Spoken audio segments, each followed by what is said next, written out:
Okay, I'm Veronica, and my assignment was to interview Cassandra, find out about her life, and tell her story. The concerns that I had were, one, she would not like me, and two, she would be unwilling to talk about, her story. And three, she would feel that some of those questions was a bit too personal. Okay. What I did find out was that at first, Cassandra was very shy. She didn't really want to talk a lot, but she would answer questions. She would always answer questions. Then our schedules was a problem because I was in class like all day, and she was in class, and our breaks weren't at the same time, so we were finding time outside of school to meet up, 15-minute meetings. I mean, just me jotting down stuff, When the thing that I wanted, the hopes was that, let me tell you my hopes for this too, because it was, wow. My hope was that my subject would be proud of her history as seen through my eyes. And my second hope was that my subject would feel that I really heard her story and did my absolute best to tell her story to the audience. And that meeting my subject will hopefully be a positive experience for me and her, okay? That speech, speaking about Cassandra, was one of the most, it filled me up inside. I listened to her story, and she had so many hardships at such an early age. And I had other students in the class who were doing their speeches on people who were from other countries, and I was like, man, I want one of those, I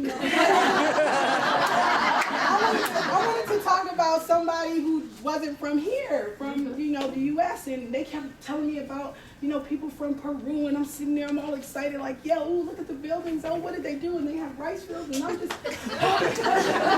and then when I got to Cassandra, I was like, okay, she's gonna tell me, okay, what, cheese, french fries, hamburgers, what's the deal, Basic American, we're obese, we're hungry, we want money, I don't know, whatever.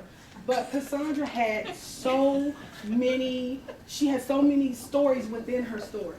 The first thing was that her grandmother, Levita Fraley, was the person who was the most inspirational in her life.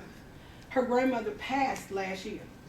So it was really fresh for her to be talking about, the loss, and I wanted to kind of touch it, but I didn't want to make her upset by touching it all the time, And the thing about Cassandra was, I love her. I love her. I love her. I love her.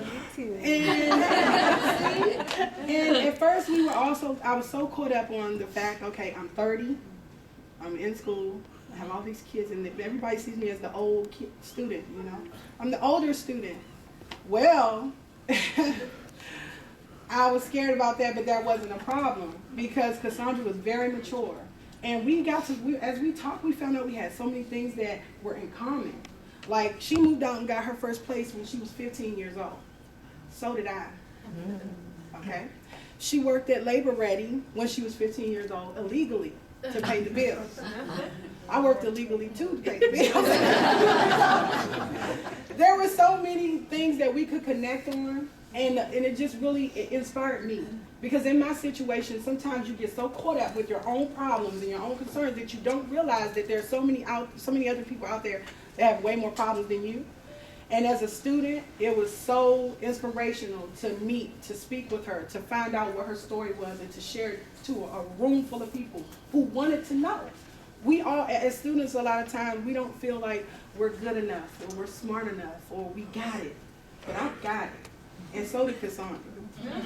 Okay, and I just want to say that if you guys do this with your students, I believe that you'll have the students will be excited about it, and then you'll find out that they have more in common. And I'm here if Cassandra needs me, she can call me. If she needs help with math or whatever, she can call me. If I need her, I can call her. And that relationship was started from a speech, an assignment, and now we have a relationship. And it's a foundation, it's different because my husband is now in the ABGD program, and he has Roger, Professor Weiglet and Roger Nix. You know, he has them now, and he knows Cassandra. And I'm talking to her, and she's like, "Hey, is that your husband?" He's like really cool. He sits beside me.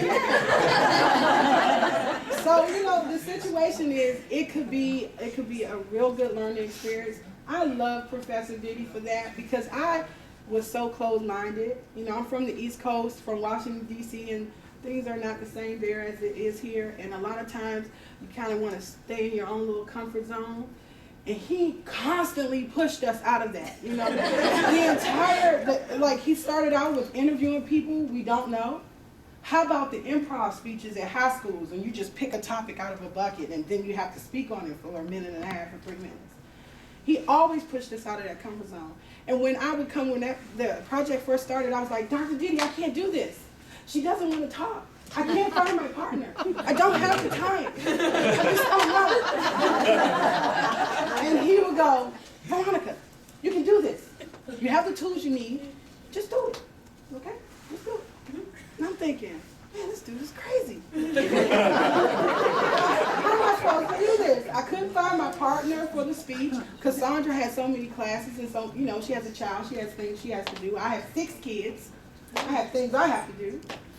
But it all worked out. And ultimately, I got a friend from that. I found a friend for life, and a connection with another human being. And it didn't have anything to do about our color or our status and you know, our economic status or our cultural background. That's crossing the boundaries. You know, that's basically saying it doesn't matter where you're from, what you look like, who you are. You have something to give, and I got something I want to take.